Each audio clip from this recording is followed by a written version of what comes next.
విజయవాడ బేబక్కది జరిగింది.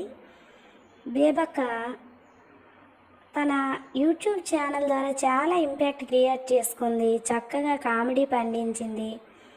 చాలా మంచి కామెడీ చేస్తుంది. మంచిగా అందరికంటే పెద్ద కాబట్టి చక్కగా అందరినీ హోల్డ్ చేస్తుంది అని నేను అనుకున్నాను.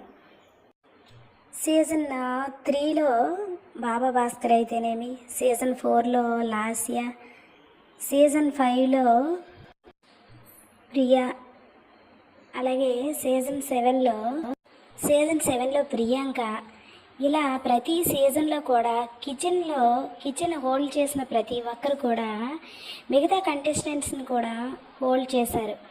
మిగతా అందరి కంటెస్టెంట్స్తో చక్కగా ఉండి వాళ్ళు అందరికీ కడుపు నిండా భోజనం పెట్టి వాళ్ళతో చాలా ర్యాప్ మెయింటైన్ చేశారు. కానీ బేబక్క ఎటువంటి ఇంపాక్ట్ బిగ్ బాస్ హౌస్కి వచ్చాక క్రియేట్ చేయలేదనే